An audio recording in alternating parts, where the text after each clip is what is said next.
Pues ya está. Oh, Finalmente lo he Ah, conseguido.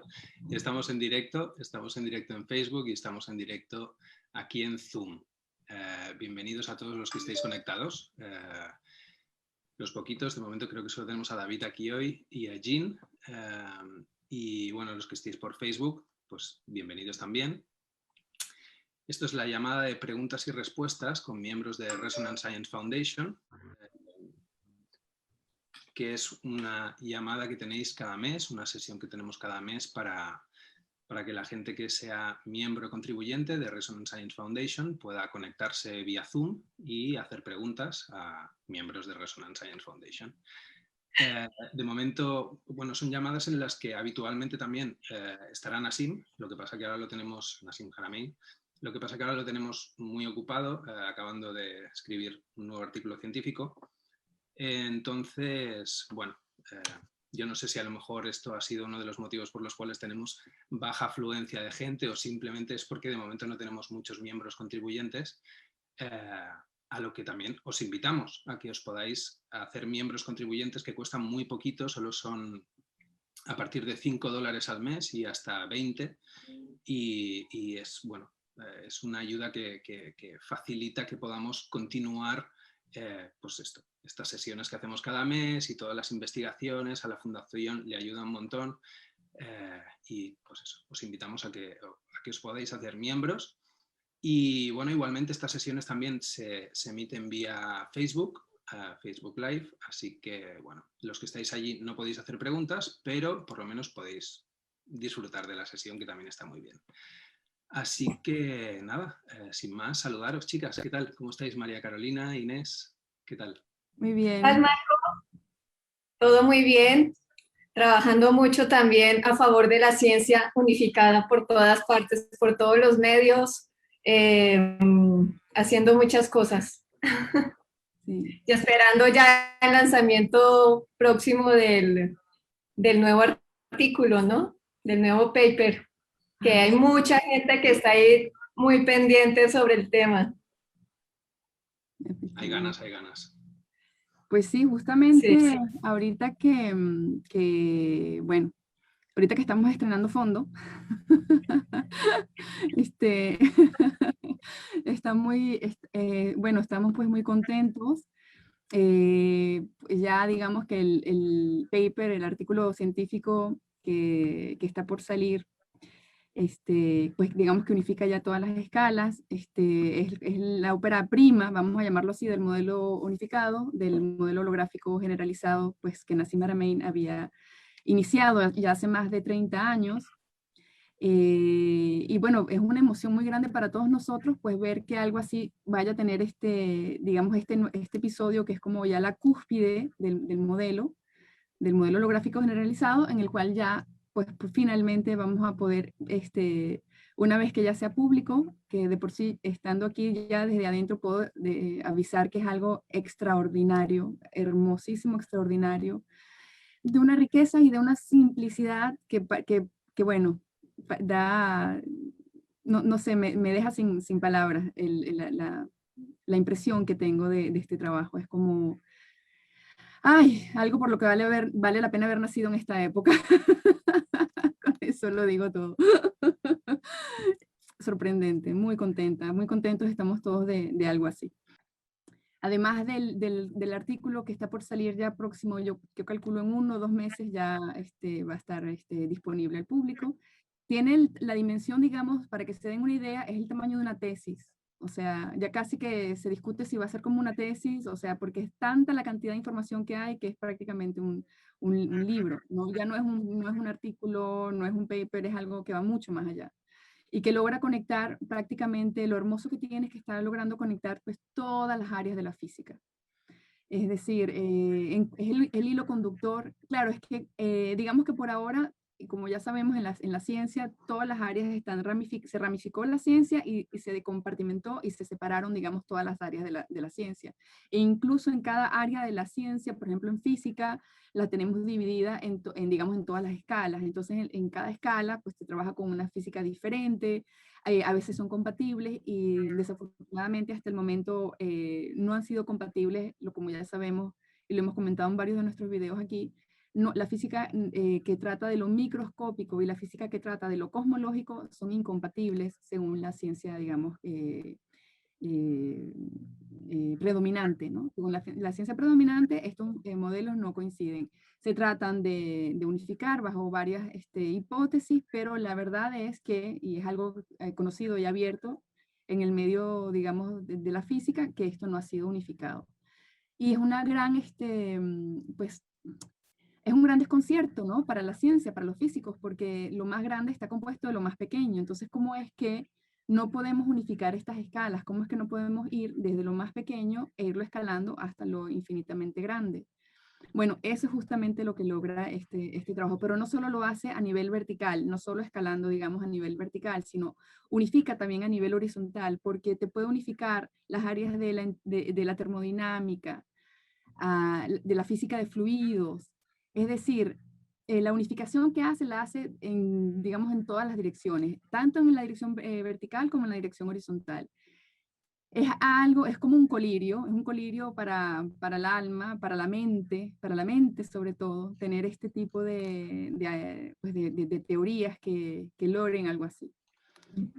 Es fascinante. Y bueno, y además para esto, para que podamos disfrutar, digamos, en todo su esplendor, este modelo que está por salir, este modelo ya completo, vamos a sacar el módulo 7.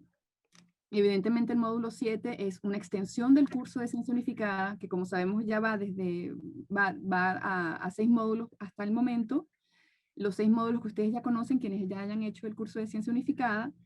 Y esos módulos, digamos, abarcan todo el conocimiento y la información que se había desarrollado hasta el 2014. Del 2014 en adelante, los avances científicos, tecnológicos, los avances tanto en teoría como en experimentos, en observaciones a nivel mundial, no habían estado incluidos, evidentemente.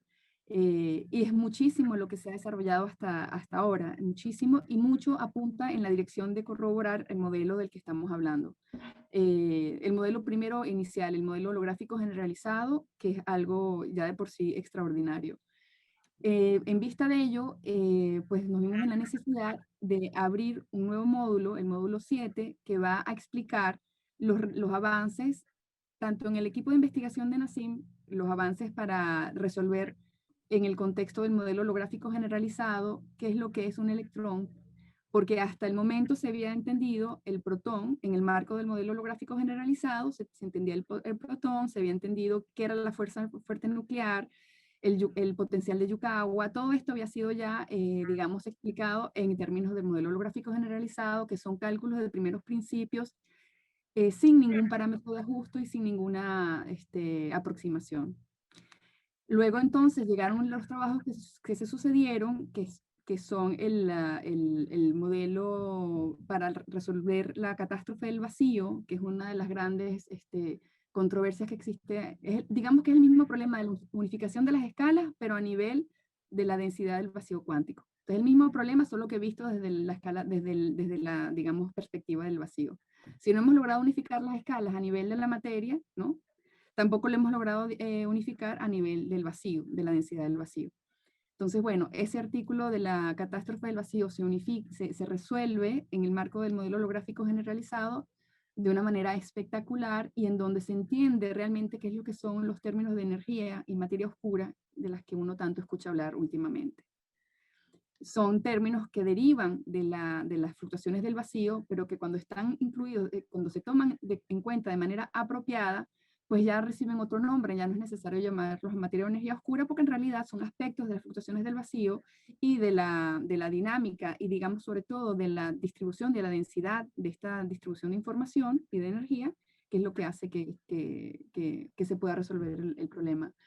Tenemos, por supuesto, también, si ya hemos abarcado al hidrógeno, digamos, al núcleo, digamos, del átomo más sencillo, que es el átomo de hidrógeno, el protón, que fue el problema que se resolvió con el protón holográfico de Schwarzschild, que fue el trabajo que hizo Nassim Haramein. Ahora tenemos la extensión de ese modelo para el átomo, digamos, de hidrógeno, y más precisamente para explicar al electrón.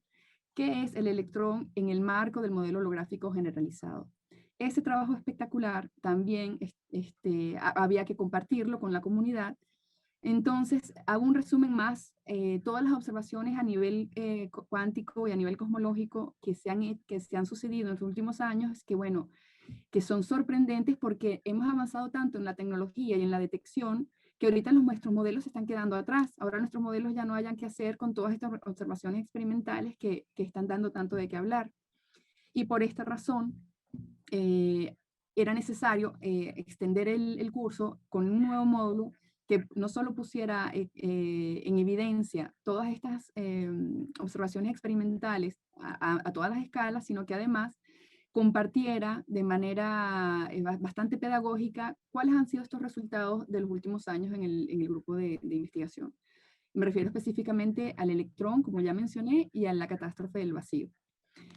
Entonces, con este marco que vamos a tener teórico, muy bonito, explicado de manera muy pedagógica, con todo el esfuerzo para hacerlo comprensible de la manera más didáctica posible. El módulo 7 va a llegar muy próximamente, ya les voy a dar una fecha que es muy cercana, a finales de mes, digámoslo así. No doy la fecha exacta porque ya sabemos cómo ocurre, que al final se pospone un poquito, pero es, digamos, ya de esa escala, de la escala de un par de semanas, unas semanas a lo sumo. Entonces, bueno, esa es la gran noticia que tenemos, el módulo 7 está por salir, un módulo que me costó muchísimo trabajo, muchísimo esfuerzo llevarlo a término, y espero que pues vaya a ser a su gusto, y esto como digamos, para preparar a la audiencia en vista del nuevo trabajo que está por salir de Nassim Haramein y Olivier Lirol, que trata sobre la ley de escalamiento. La ley de escalamiento y la unificación de las escalas y de las fuerzas y de las partículas y de los campos. Bueno, ese trabajo, por supuesto, va a requerir de un módulo adicional, que es el módulo 8, pero para que puedan entender el módulo 8, primero hay que pasar por el módulo 7. Entonces, bueno, esas son las novedades hasta el momento, digamos las que más me conciernen a mí, y pues finalmente, mucho trabajo, pero vale la pena y estoy muy contenta.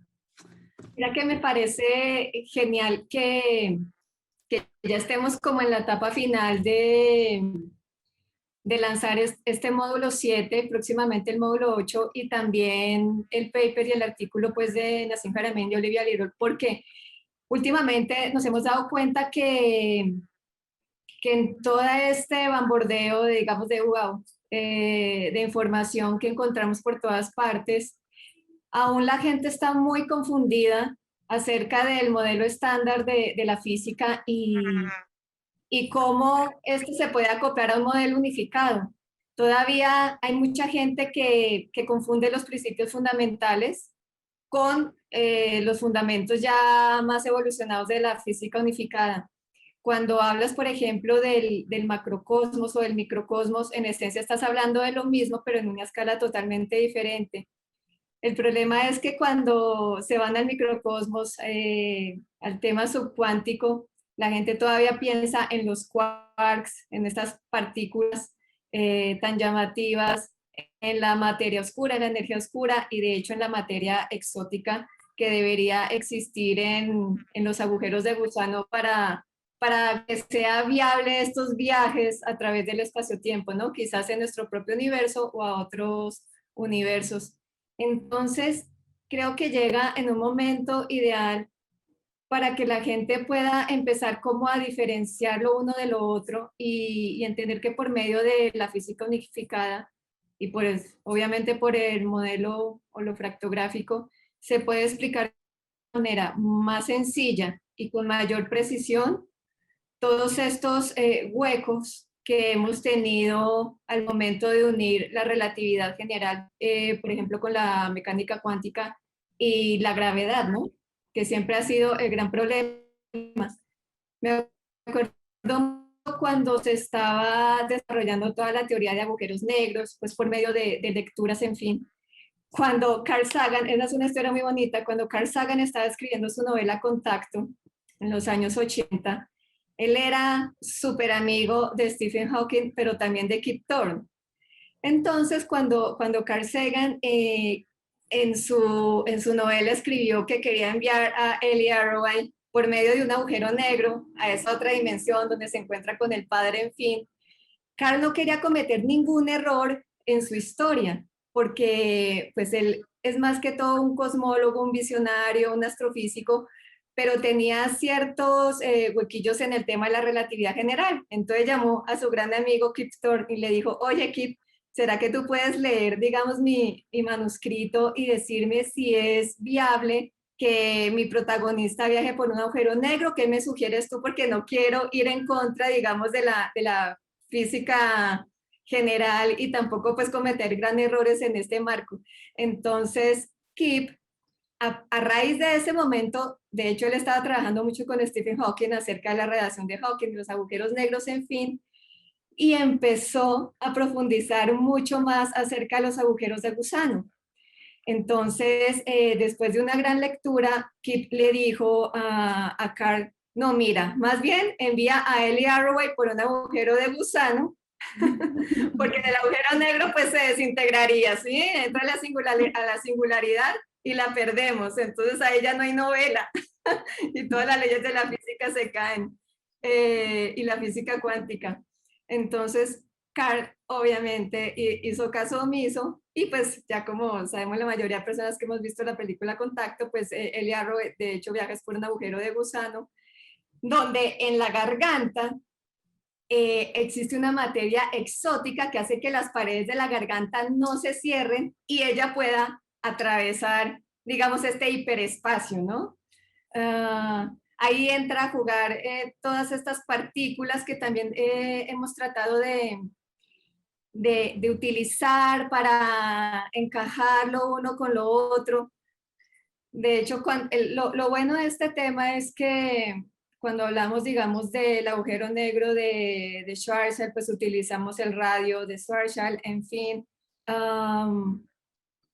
Y estudiamos en esencia esas conexiones de manera escalar. Y nos damos cuenta que por ejemplo, cuando hablamos de los quarks, pues también es un gran problema. Cuando hablamos de teoría de cuerdas, también es un gran problema.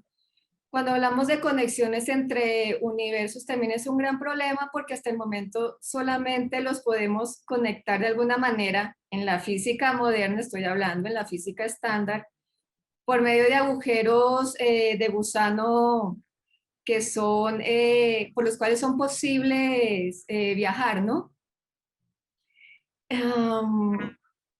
Pero en ese momento, digamos que algunos decían que al atravesar esos agujeros de gusano lo que se hacía era pasar de una brana a otra, hablando ya de la teoría de cuerdas. Cuando hablamos en física unificada ya no necesitamos teoría de cuerdas, no necesitamos branas, no necesitamos quarks, no necesitamos ni materia ni energía oscura, solamente necesitamos encajar la gravedad de forma escalar y todas las fuerzas y partículas. Eso es lo que nos va a enseñar este nuevo artículo de Nassim Haramein y Olivia Lirol. Y creería que también en el módulo 7 vamos a ver la evolución del módulo 4, que es el de física unificada, ¿no? Porque hay mucho más bagaje, mucho más descubrimiento, muchas más teorías que ya han evolucionado. Así que va a ser algo muy interesante, muy llamativo, porque nos va a sacar de muchas dudas que tenemos, de un montón de revuelto que muchas personas tienen en su cerebro acerca de estos conceptos. No los logran separar uno del otro. Y todavía hay mucha presión por dejar a un lado el tema de la cosmología unificada y seguir, ¿no? Seguir con el tema de la física estándar, con el modelo estándar, de abanderarlo todavía. Pero va a llegar un momento en que todo se va a caer por su peso y vamos a adoptar el modelo de física unificada. Sí. Sí, es extraordinario, la verdad. Y bueno, la verdad también esto nos va, pues yo creo que una de las cosas más bonitas de lo que está por venir es la capacidad de que ahora mucha gente, de poderlo hacerlo mucho más comprensible para para todo el mundo, no nada más para los científicos, porque ahorita la ciencia que se hace es una ciencia que honestamente pues solo pueden acceder las personas que se hayan especializado, bueno, hasta ese punto, ¿no? Y son teorías muy complejas, con una cantidad de formación en matemática muy considerable, en programación muy considerable. Es decir, termina por ocurrir que la división entre pues se convierte en algo elitista, desafortunadamente, y afortunadamente lo dirán muchos también porque, bueno, dirán, si nos hemos hecho el esfuerzo de llegar hasta aquí, es como la persona que sube la montaña, ¿no? Dice, bueno, no es lo mismo, si yo hice el esfuerzo de subir al Everest, pues bueno, merezco estar aquí viendo este paisaje desde aquí, ¿no? Porque me hice el esfuerzo de subir al Everest. Más o menos un poco ocurre con la ciencia y es cierto, ¿no? Como que también llega un momento en el que el esfuerzo hay que hacerlo, ¿no? Pero aquí el problema está en que sí, efectivamente se requiere un cierto esfuerzo, pero cuando ya estás sintiendo que te estás metiendo en esta travesía de montaña, cuando sientes que te estás metiendo en callejones ya sin salidas, en los cuales no puedes avanzar más, cuando ya ves que definitivamente es hasta un callejón sin salida, o sea, como que, y toda la gente que está yendo por detrás, siguiendo esa misma ruta, ese mismo camino, es ahí donde uno dice, chanfles, ¿qué mente se necesita tener para salir de esa perspectiva, para salir de ese camino? Porque es un camino con muchísima inercia de todas las mentes brillantes, gentes, bueno, mentes muy prolíficas, muy inteligentes, que emprenden esas rutas tan empinadas, tan complejas y las cuales muchas veces hasta pues terminan gastando toda esa inteligencia, todo ese potencial en, en cosas que fueron al final quizás un desperdicio, ¿no? Yo lo veo un poco así, como que te metes en un camino tan enrevesado que al final gran parte de la energía se gastó en salir de una cuestión muy, pues sin gran trascendencia, ¿no? Por eso admiro muchísimo a Nassim Haramein como una persona que es un montañista además, una persona que entiende mucho de los deportes extremos, pues logró salirse de ese mainstream, decir, ah, espérame, esto no tiene sentido, aquí está, por aquí no va, por aquí tampoco. Encontrar que tienes que tomar una cierta distancia y decir, bueno, qué cosas realmente hacen sentido, qué cosas realmente no, y pues verlo desde otra perspectiva. Y esa otra perspectiva nos trae, y aquí la imagen otra vez de la montaña, por un camino al que muchos sí pueden ir. Muchos podemos ir por esa otra travesía y llegar, digamos, al Everest, ¿no? Ver el gran picture, el gran panorama que se abre a nuestros ojos. Para mucha gente con una fuerte tendencia, digamos, intuitiva, espiritual, va a ser también muy fácil de comprender y de unificar. Entonces, en ese momento, cuando podemos muchos ir juntos a este lugar y ver desde esta cima, llevados a través de un muy buen guía de montaña, ¿no? Para poder ver este paisaje que no se hubiera podido ver bajo otras circunstancias y siguiendo otro camino, bueno, eso es remarcable y es sorprendente. Es algo de la cual, bueno, hay que ser muy agradecidos de tener esta suerte, ¿no? Y finalmente, y a eso voy, a que esto realmente va a hacer que se pueda compartir de una manera mucho más amigable, mucho más emocional, mucho más conectada con nuestra esencia, yo diría también.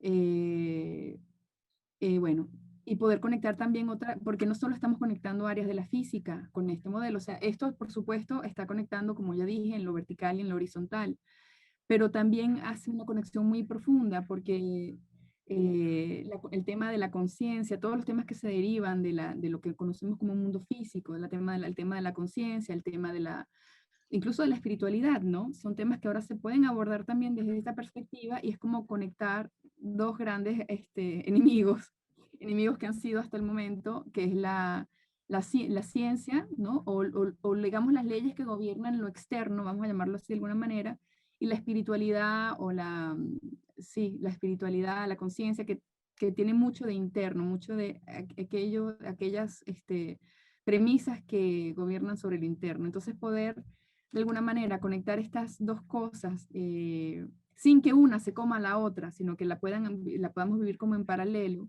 es también, yo creo, una de las grandes, pues de los grandes logros que se pueden tener con este modelo. Entonces, bueno, es, es muy bonito. No sé si por estar hablando no nos hemos De saltado momento algunas. tenemos por aquí una preguntita ya, que es de Arnovia.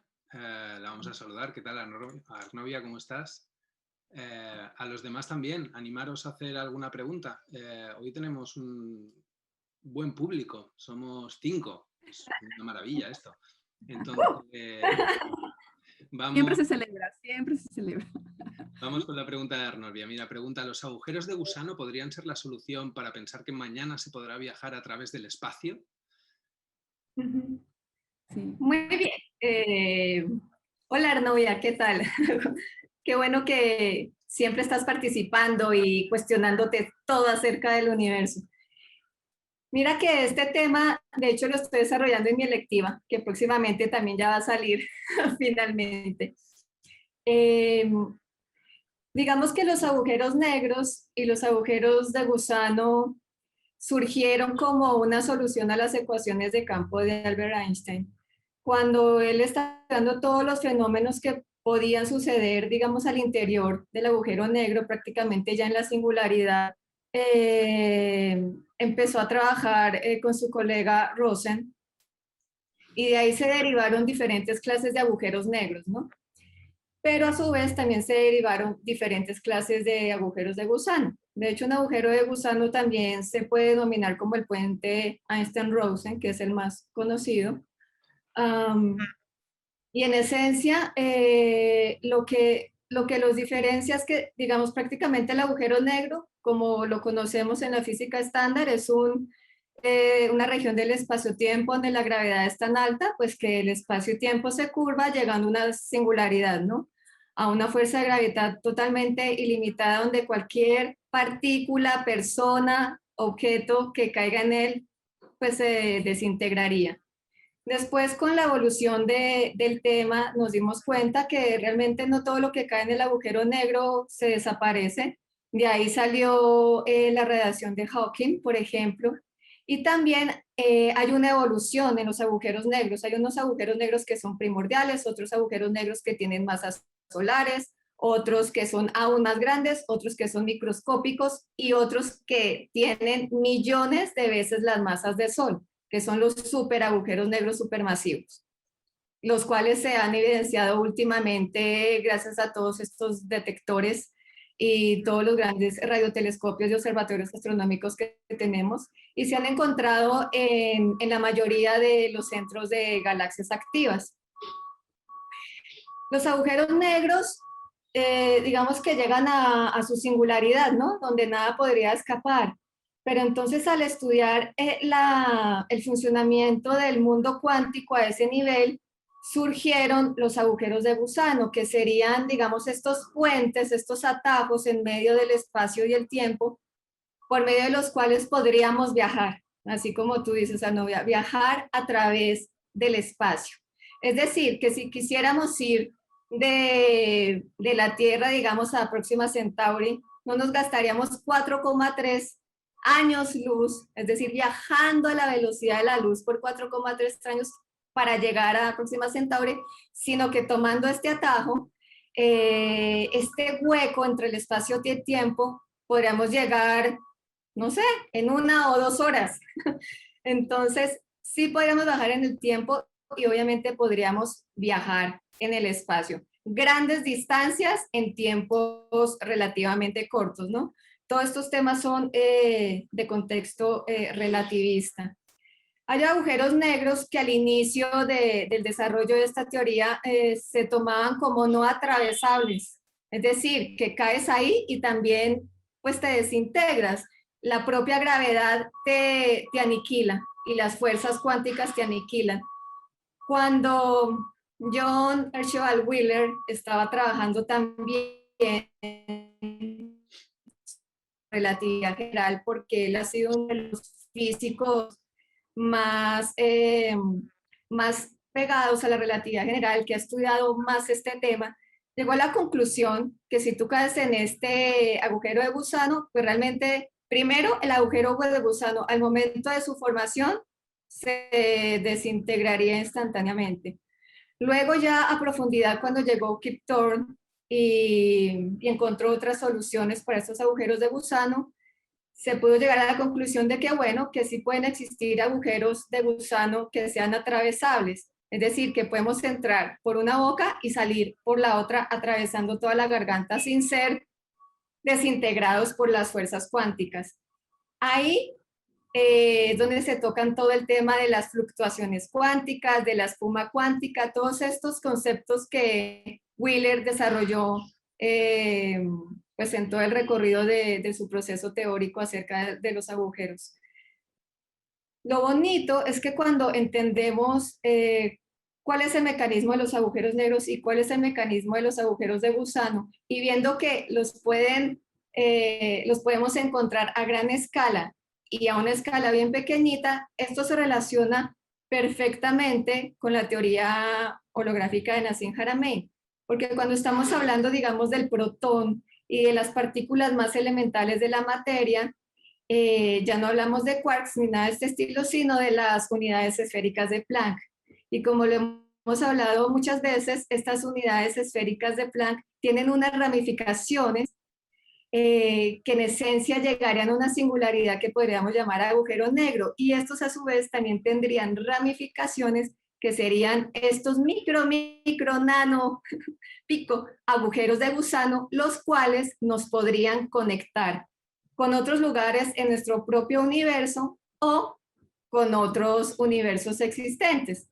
Porque si hablamos de una fractalidad en el universo, pueden existir universos dentro de otros universos y así sucesivamente. Y para hacer este salto, digamos, de un universo a otro, lo que se debe hacer es que un protón, digamos, pase de este universo al otro por medio de este agujero de gusano. En este momento cambia la densidad, cambia absolutamente todo. Ahí se podría crear otro universo también. Es decir, que aquí ya entramos con el tema de la teoría del Big Bang, ¿no?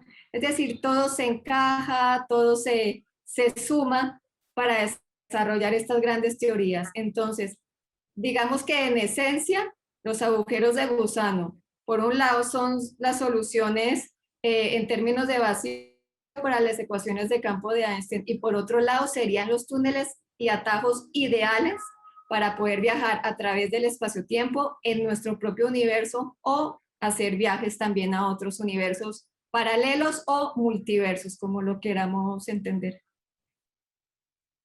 Sí, viajes por el universo. Sí, viajemos. Perdimos a novia está ahí. Susana preguntaba si quizá esto era a través de la fractalidad. ¿A qué te refieres, Susana? Te voy a intentar poner aquí como panelista y así nos lo puedes preguntar directamente. Vale, ahí estás. A ver. Uy, me he equivocado. Ah, yo creo, sí. Hay una... Hay, Inés, ¿cómo se diría? Como tenemos el mismo nombre. Esto es... Susana, Susi. Susi, es a través de la fractalidad. Bueno, sí, esto realmente es un tema fractal. Del macro al micro, del micro hacia el infinito y del macro hacia el infinito. Ahí ya Susana se está conectando. Vamos a ver si lo conseguimos. A ver. Ahí va. Hola.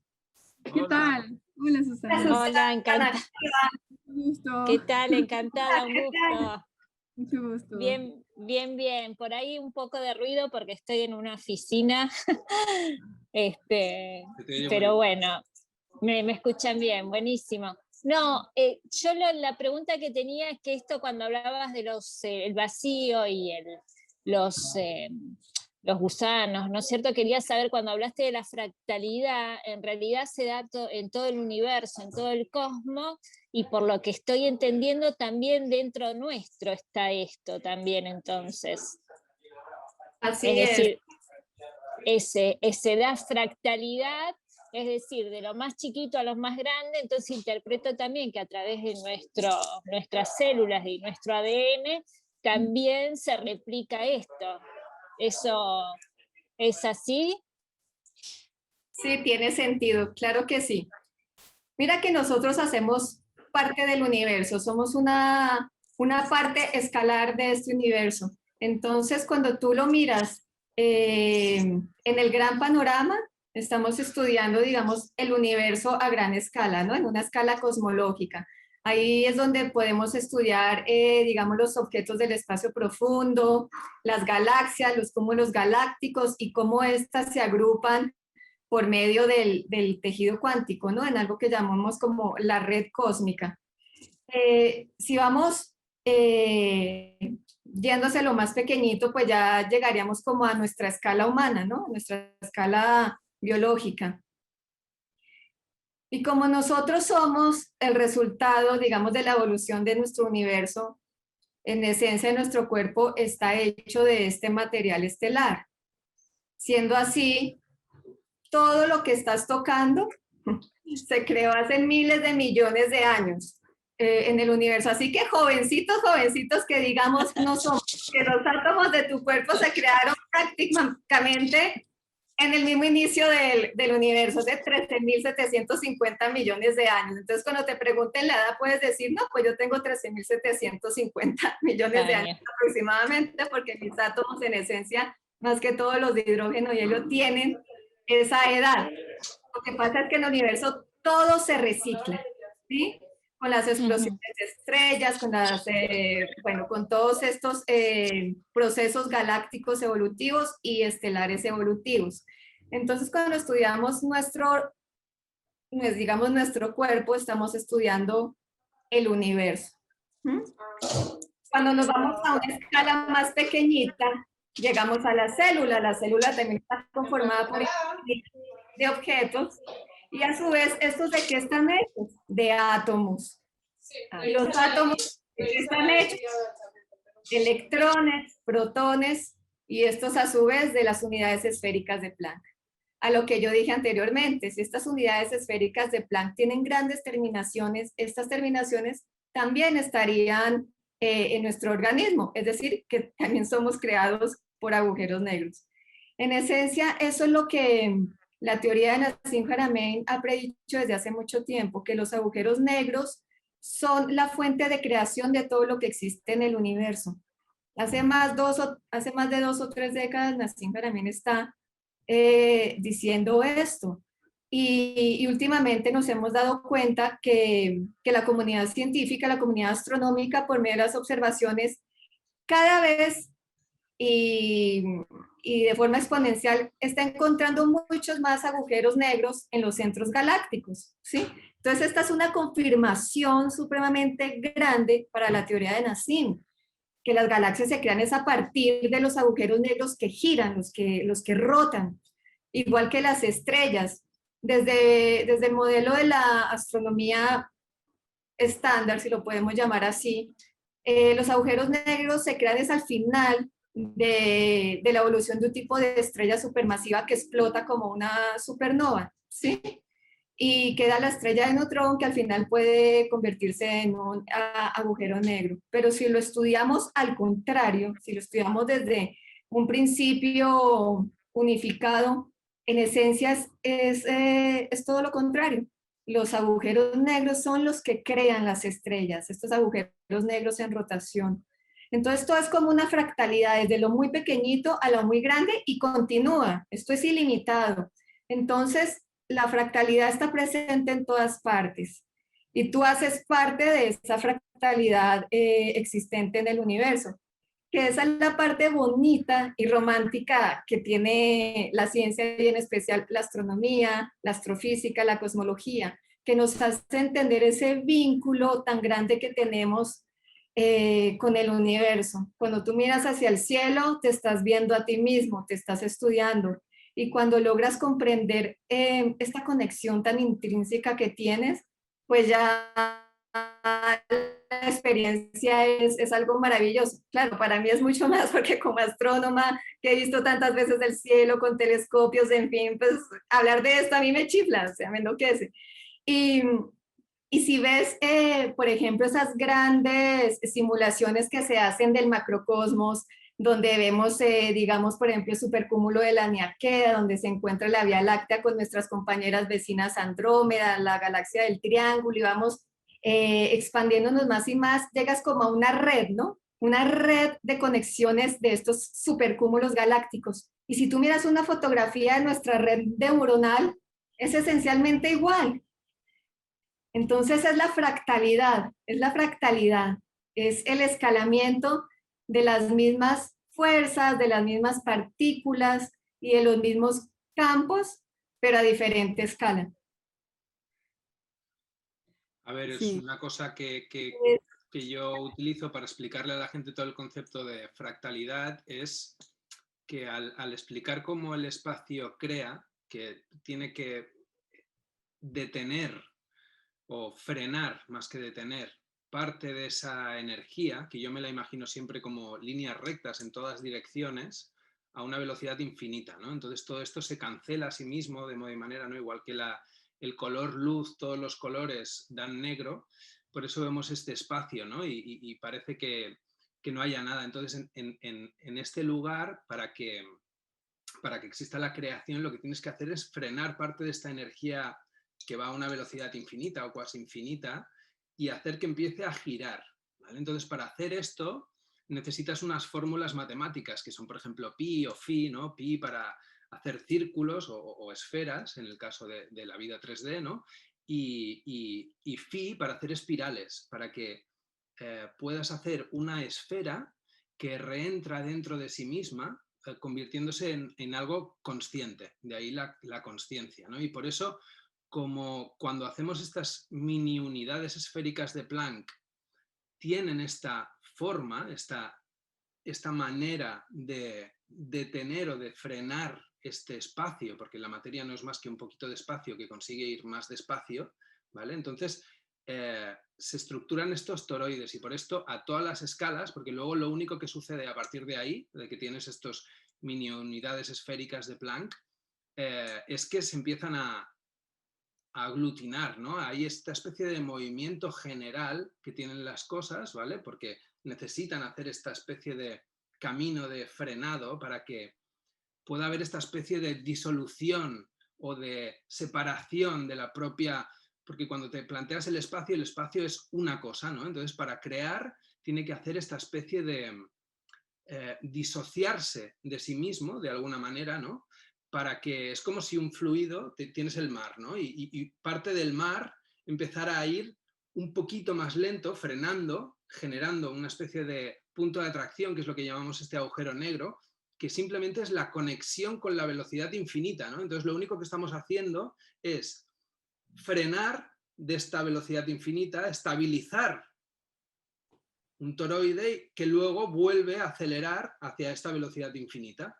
Entonces, por eso vemos estas espirales y estas esferas a todas las escalas de los tamaños en todas partes, ¿no? Y por eso nuestro cuerpo no es una excepción, ¿no? Está hecho de células bueno, y al final tenemos esta forma, pero en realidad también somos un toroide, ¿no? Tenemos unos campos electromagnéticos que en realidad si nos viéramos más como verdaderamente somos, seguramente pues nos daría más la sensación de que verdaderamente somos fractales, de que somos parte de este espacio y simplemente pues, por nuestra manera de percibir nos damos más cuenta, nos damos menos cuenta a ratos, ¿no? Pero sí, esto es lo que suelo utilizar, ¿no? Para explicar por qué todas las cosas a todas las escalas tienen la misma forma, ¿no? Son fractales. sí, sí. ¿Cómo lo veis? Me gustaría como que aprovechar porque acaban de comentar dos cosas muy importantes ustedes que creo que se podrían unificar muy bien a través justamente del modelo unificado de Nassim, ¿no? Porque hasta ahorita lo que explica María Carolina es utilizando la relatividad y todos estos aspectos sobre los cuales Nassim va más adelante y logra demostrar que efectivamente hay un escalamiento, pero a su vez Marco está contando un escalamiento que es fractal, que es lo que él demuestra en este artículo que está por salir, pero también Marco acaba de hablar de algo muy importante que es el mecanismo de retroalimentación. Sin este mecanismo de retroalimentación es imposible que ocurra la fractalidad, y de hecho es imposible que ocurra absolutamente nada, porque es justamente, es como intentar, o sea, eso es lo que permite la autoorganización, y ese mecanismo de retroalimentación, que es lo que permite la autoorganización, es lo que escala hasta de lo más pequeño hasta lo más grande. Es un mismo mecanismo de retroalimentación, y los diferentes aspectos de ese mecanismo de retroalimentación es lo que uno llama las fuerzas o partículas, pero son todos aspectos del mecanismo de retroalimentación. O la conciencia. Exactamente, incluyendo la conciencia. Exactamente, incluyendo la conciencia. Entonces, lo que es aquí crucial es el mecanismo de retroalimentación, porque la dinámica de la singularidad, y esto es, digamos, pues lo más hermoso, la dinámica de la singularidad en sí misma presenta este mecanismo de retroalimentación. Entonces, al tener esta dinámica de retroalimentación, evidentemente un agujero negro no puede ser lo que en cosmología se creía hasta el momento, que es esta máquina que lo devora todo, esta aspiradora que todo lo está devorando y destruyendo. Evidentemente no puede ser el caso. De hecho, para tú poder entrar dentro de un agujero negro, o sea, has intentado meterte en ¿cómo se llaman esos? En inglés se dice merry-go-around, en esas... En una centrífuga. En la centrífuga, ¿te has visto con un parque está la centrífuga así yendo muy rápido? Intenta meterte ahí para que tú veas cómo te va a ir. Sales disparado, o sea... En ese caso tendrás que buscar la ergosfera de esa centrífuga para poder estabilizarte y sobrevivir. Exacto, no es que te puedes lanzar ahí como que, ay, déjame ver cómo, o sea, no es así que, o sea, por eso estos sistemas, estos agujeros negros, en realidad ni siquiera son, si vamos a ser estrictos al respecto, también hay un aspecto radiativo en el agujero negro, que es lo que hace que se llamen también agujeros blancos. Entonces, todo esto lo ves en la teoría, digamos, del modelo holográfico, porque es lo que unifica el aspecto radiativo con el aspecto gravitacional, con el aspecto, digamos, que es lo que llamamos materia, pues en realidad es un proceso inercial de este mecanismo de retroalimentación. Entonces, finalmente, todo lo podemos englomerar o unificar en términos de un mecanismo de retroalimentación que es inherente al funcionamiento, a la dinámica del Planck, a la dinámica del píxel, del voxel, con el que, digamos, cuantificamos al espacio, ¿no? Cuantificamos en el sentido que se usa en la física, de cuantificar, ¿no? De ser la cuántica. Cuantizar. De cuantizar. Gracias, sí, cuantizar. Entonces, ¿Qué pasa? exactamente. Entonces, bueno, y claro, y esa cuantización te permite cuantificar, te permite decir cuántos van para acá, cuántos van para allá. O sea, las palabras son muy importantes en este contexto porque ambas te están diciendo dos aspectos del mismo proceso de retroalimentación. No puedes tener retroalimentación si no tienes nada que retroalimentar. O sea, ¿cómo haces para cuantificar lo retroalimentable? Yo no te puedo dar a ti una manzana si esa manzana es infinita, ¿no? Te tengo que dar algo que se pueda cuantificar en números discretos, en números, en enteros que llamamos, ¿no? Entonces, por eso es tan importante entender que el espacio tiene un aspecto que es cuantificable, pero porque es cuántico, porque tiene esta capacidad de cuantización, ¿ok? Y por esta misma razón, entonces estamos hablando de un mecanismo de retroalimentación, ¿no? Que está inherente al funcionamiento y la estructura de las partículas que componen a todo lo que vemos, ¿no? Un movimiento colectivo de estas partículas son lo que hace que se genere un protón, un electrón, todas son dinámicas de este movimiento colectivo de estas partículas que llamamos los Planck. Estos van componiéndose, se van organizando desde la subestructura, desde las estructuras, digamos, más internas, que estamos hablando de aquí de protones, que luego los protones son este vórtice al cual luego en ciertas condiciones de frontera se generan los electrones, y así se va estructurando algo desde lo más pequeño hasta lo cosmológico, porque es evidente que pues todo está girando, pero todo está girando en este movimiento vorticial que en realidad lo que representa es un mecanismo de retroalimentación entre lo interno y lo externo. Ahora, cuando tú puedes hacer algo así, cuando tú puedes decir, tengo un mecanismo de retroalimentación que es inherente y que, entonces, claro, todo lo que antes se entendía como algo, como sistemas aislados o como la premisa todas esas premisas pues ya no son válidas. ¿Por qué? Porque tienes una manera de conectar lo interno con lo externo. Y un ejemplo muy claro para ver esto es cuando intentas hacer resolver un Rubik. Estos cubos bueno, imagínate que lo tratas de resolver con los ojos vendados.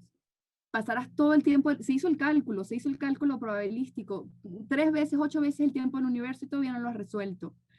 En cambio, si tienes una pequeña pieza de información, que es una retroalimentación tan sencilla como que alguien a tu lado te diga sí o no, o frío o caliente, lo puedes resolver en 2 minutos. Es evidente que para que haya esta autoorganización, tiene que haber un mecanismo de retroalimentación. Y ese mecanismo de retroalimentación es lo que conecta todas las escalas, por lo cual yo, aquí sentada, para que yo esté aquí platicando con ustedes, en esto que soy yo, están implicadas todas las escalas, desde lo más pequeño hasta lo universal. Todas están implicadas porque todas forman parte del mecanismo de retroalimentación que hacen que yo y tú y todos los que estamos aquí estemos, más todo lo demás. Entonces, esa es precisamente la fuente de una profunda conciencia, de una profunda espiritualidad, que es a lo que también aspiramos poder abordar, ¿no? Porque finalmente, pues hay una enorme división, pero también hay una enorme división a través de las religiones, a través de todas estas cosas que realmente generan división y que no nos unifican en torno a lo que realmente somos, que es, pues, seres sintientes, seres vivientes en un universo que está vivo. Porque la conclusión a la que podemos llegar con todo esto, si todas las escalas están conectadas, si hay un mecanismo de retroalimentación que nos conecta a todos, es que el universo es un sistema vivo. Y lo que acaba de decir María Carolina, pues es en esa dirección. Una mente, o sea, la mente universal, la mente del universo, como una red neuronal, que es la misma red neuronal que uno conecta cuando uno está pues haciendo estas visiones del cerebro y viendo las redes neuronales cuando se siguen con los métodos, digamos, científicos y todo esto, ¿no? Igualmente, estos modelos de la materia oscura, que son las que por ahí se ven, que te diseñan esa conexión entre las galaxias y los cúmulos de galaxias, como si fueran unas redes neuronales, son productos de cálculos computacionales que utilizan materia, que son las que describen la materia oscura en principio, ¿no? Entonces, y es algo fascinante y extraordinario, porque es que si no, no hay manera de explicar cómo hay una coherencia por ejemplo, la rotación de los que son ajá, los cuásares. Los cuásares en español, ajá. Cuásares. Cuásares, ajá, ellos se han visto mediciones, observaciones, digamos, de observatorio astronómico, en donde se ven alineaciones de cuásares que están a parsecs de distancia. Eso no puede ser bajo ningún concepto algo producto, ni me explico, no se pueden comunicar, ya ahí la distancia es demasiado larga para que puedan realmente sentirse unas a otras según la teoría, digamos, predominante, como para que todas estén alineadas en una misma dirección. Entonces es evidente que aquí está fungiendo otro mecanismo, que es lo que las está conectando y que tiene que ver con esto de lo que estamos hablando, que es el mecanismo de retroalimentación, y la gravedad está actuando, digamos. Una de las cosas que, por ejemplo, unifica el modelo de Nassim Haramein es que no es que la gravedad actuando, la fuerza fuerte nuclear, todas estas fuerzas que están entendidas de maneras diferentes son aspectos de la misma fuerza, que es la fuerza de la gravedad. Pero en realidad la fuerza de la gravedad es uno de los aspectos del mecanismo de retroalimentación. Entonces el aspecto que absorbe, el aspecto que va hacia adentro, eso llamamos gravedad. Pero la parte de ese mecanismo de retroalimentación que va hacia afuera es lo que llamamos radiación electromagnética. Pero es toda parte del mismo mecanismo de retroalimentación. Y esto me permite conectar con el tema, con otra palabra que es muy importante en el marco del modelo holográfico generalizado, que es la palabra holográfica. ¿Por qué hablamos de holografía, no? En realidad el término digamos que más pertinente sería holofractográfico, porque el aspecto fractal es también parte del modelo. Sin embargo, se inició el trabajo llamándolo holográfico, el universo holográfico o el modelo holográfico generalizado. Primero que nada, el modelo holográfico ya existía en los trabajos de los agujeros negros, y ya era un trabajo que se hacía con Gerard de Tehoff, incluso creo que también había participado, bueno, las personas que ya comentó María Carolina también, y hay otras personas, David Bohm, otras personas que trabajaron al igual, queriendo entender qué es lo que significaba que el principio holográfico que habían encontrado al describir, digamos, a los agujeros negros, ¿no? O cómo hacer para describir a los agujeros negros desde una física que no fuera tan... porque el problema de los agujeros negros es que, como se entienden, toda la información se pierde cuando llega al horizonte de eventos. Supuestamente va hacia adentro y ahí ya perdiste toda la información.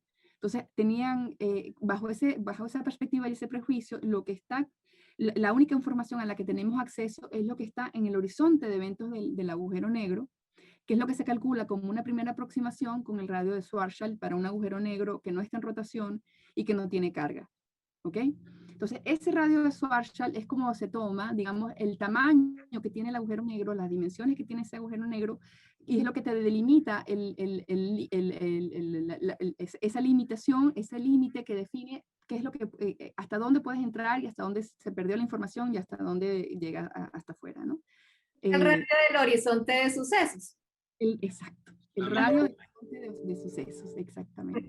Y eso, entonces, ¿qué pasa ahí? Bueno, eso como una primera aproximación, porque se sabe que todos los agujeros negros están en rotación. Y también se sabe que todos los agujeros negros tienen un aspecto radiativo, o sea, son agujeros blancos negros, no son negros, ni son esas máquinas que están destruyendo todo lo que absorben, ¿no? De hecho, una parte del trabajo en el que yo estoy involucrada tiene que ver con cómo estos agujeros negros en realidad son procesadores cuánticos de información. Son ordenadores cuánticos, pero eso es un aspecto que va más hacia la teoría de la información cuántica que no vamos a abordar ahorita aquí. Entonces, tienes este mecanismo de retroalimentación fabuloso, ¿no? Tienes estas fuerzas ya unificadas a través de este mecanismo de retroalimentación. Tienes el aspecto holográfico, entonces nos quedamos en que se desarrolla a través de los estudios de los agujeros negros y el problema fue que como se creía que lo que estaba dentro de un agujero negro no se podía investigar porque ya estaba fuera de nuestra observación, todo se trató de limitar al estudio nada más del horizonte de sucesos del agujero negro, ¿no? Y está bien, hasta ahí se llegó, y bueno, se han desarrollado las ecuaciones para la termodinámica de un agujero negro, lo que serían las leyes de la termodinámica para los agujeros negros, sus leyes de entropía y de todo aquello, ¿no? Eso está desarrollado. Pero lo que faltaba era cómo hacer, y lo que hizo el modelo de Nassim Haramein, y por eso se llama modelo holográfico generalizado. Es generalizado porque no solo se preocupa de la superficie, también se preocupa del volumen.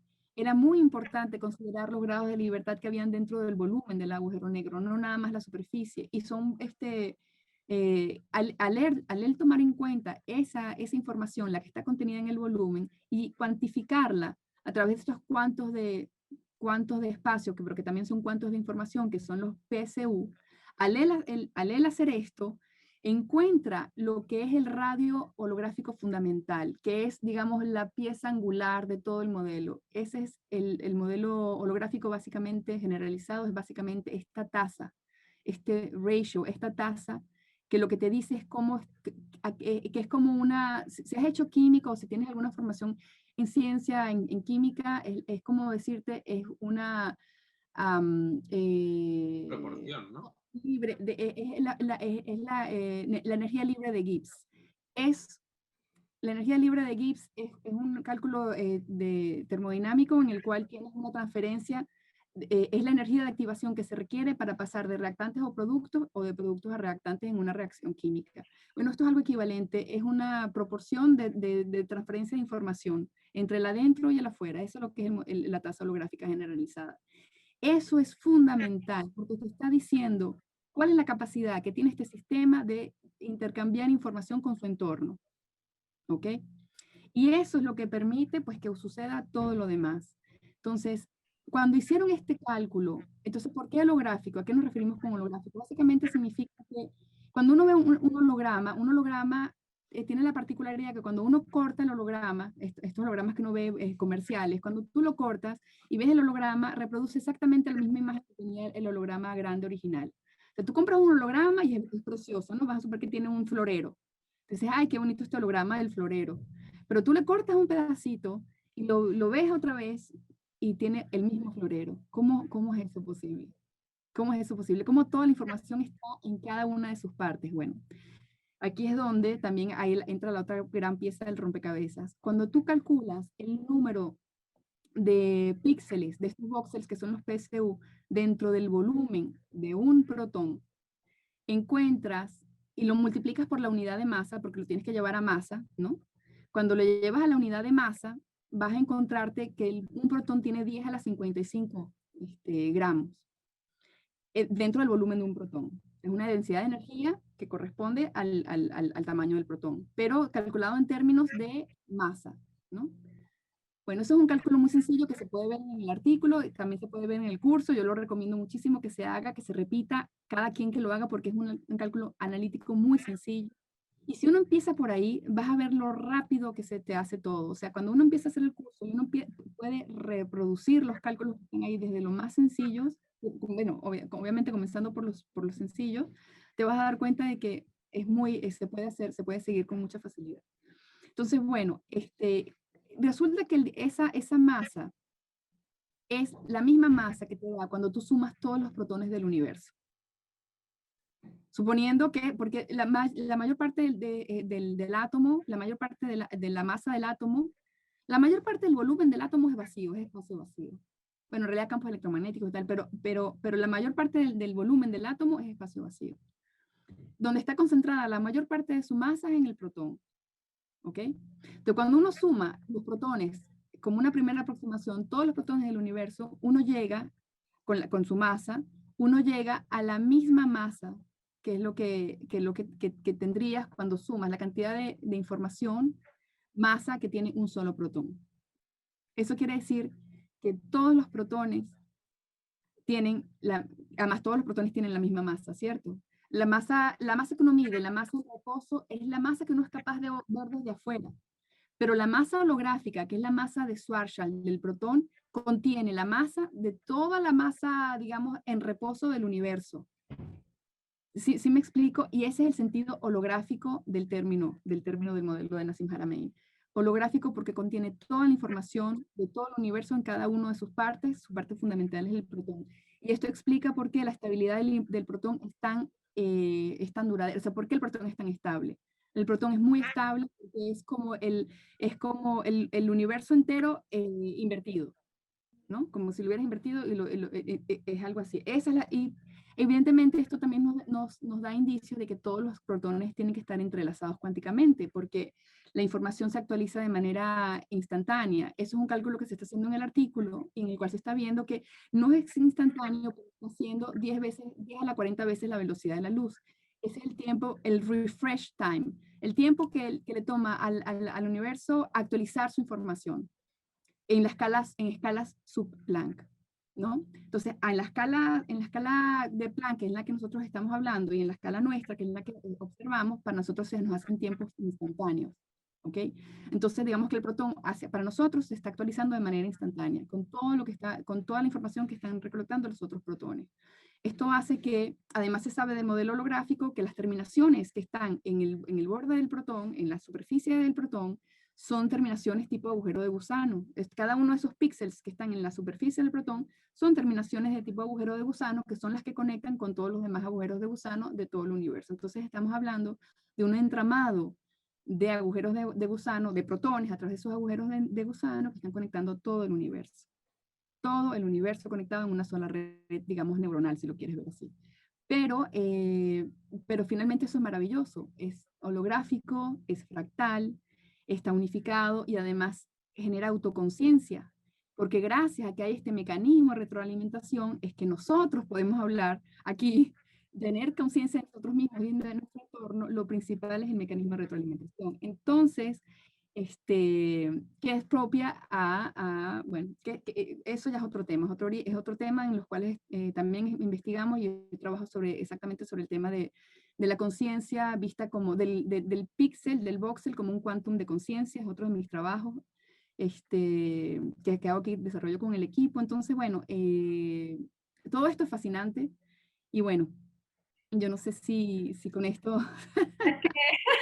Susana, ella tomó nota absolutamente de todo, cosa que me parece genial. Y además, mira que lo que acabas de comentar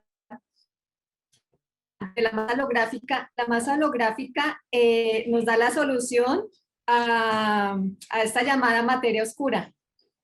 Porque la masa bariónica es la que vemos, ¿no? La que podemos observar, los cúmulos galácticos, en fin, la que podemos apreciar que es solo como el casi 5% de toda la masa del universo. Por eso, digamos que ese sector que no conocemos, pero que debe haber algo ahí, porque interfiere en el campo, pues lo llamamos materia oscura. Esa materia oscura realmente es la masa holográfica. Por eso es que en la teoría de Nassim Haramein no tenemos necesidad de llamar a estos fantasmas materia oscura, sino realmente es la masa holográfica. Y siendo así, toda la información que está en cada parte del universo, pues también está en uno mismo. Ese es el tema de la fractalidad tan íntimo, ¿no? Es esa conexión entre nosotros y el universo y el tema de la conciencia universal con la conciencia humana. ¿Algo por decir, Susana? Bueno, esperamos que sí, cuéntanos. ¿O te surgieron más dudas? Estás en off. Estás muteada, estás muteada. Activa el micrófono, Susana.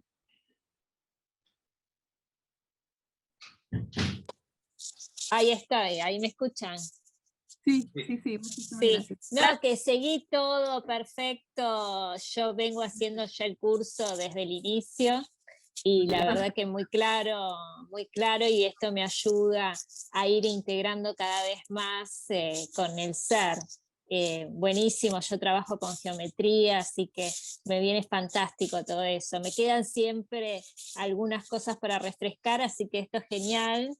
Y el otro día lo escuché a Marcos Díaz con Uribe y también ahí estuvo muy bueno y me refrescó todo, así que buenísimo, chicos. Siempre lo sigo. El tema es, bueno, hacerme un ratito para conectarme con ustedes. Te agradecemos mucho que hayas sacado tu tiempo pues, para conectar con nosotros y despejar alguna de tus inquietudes, aunque creo que te generamos ahora aún más inquietudes. Sí, esto da para mucho más. Increíble. Recién creo que estamos comenzando como seres humanos a lo nuevo, ¿no? A este despertar de conciencia. Así que bienvenido y creo que todo esto que están haciendo, y Najin sobre todo, que lo sigo hace años, me parece que es un gran avance para la humanidad, así que todo mi apoyo. Gracias, Susana. Gracias. Muchísimas gracias. Bueno, yo creo que lo podríamos dejar por ahora hasta aquí. Yo me tengo, pues sí, que retirar. Hoy tenías fresita, sí. Pues muchas gracias. Creo que fue muy bonita esta sesión. Gracias a ustedes. Gracias, Susana. Hoy me había preparado preguntas para vosotras por si no teníamos mucha afluencia de gente, pero bueno, al final hemos podido sobrevivir aquí con 3 preguntitas, o sea que fantástico. Pero para el próximo día me las dejo apuntadas, tenía preguntas para las dos, para María Carolina y para ti, Inés. Así que bueno, el próximo día, si no tenemos muchas preguntas, os las haré. Las dejamos en el tintero para la próxima sesión. Gracias, chicos. Gracias, Susana. Gracias por compartir tus inquietudes. Hasta luego, gracias. Susana. Chao. Chao. Hasta aquí la sesión de hoy de preguntas y respuestas. Ya lo sabéis, el segundo martes de cada mes estamos aquí. Os podéis conectar, seáis miembros de Resonance Science Foundation o no, por Facebook los que no, y a través de Zoom para la gente que es miembro contribuyente. Así que, bueno, ya os digo, sin más, esperamos veros el mes que viene. La semana que viene, el tercer martes de cada mes, hacemos las reuniones grupales, donde os podéis conectar y podéis ir haciendo vínculos entre todas las personas que sois miembros de la fundación y así ir haciendo piña entre gente que más o menos tenemos una idea de la realidad que está un poco consensuada. Así que, bueno, nada, sin más. Un saludo muy fuerte a todos y nos vemos el mes que viene.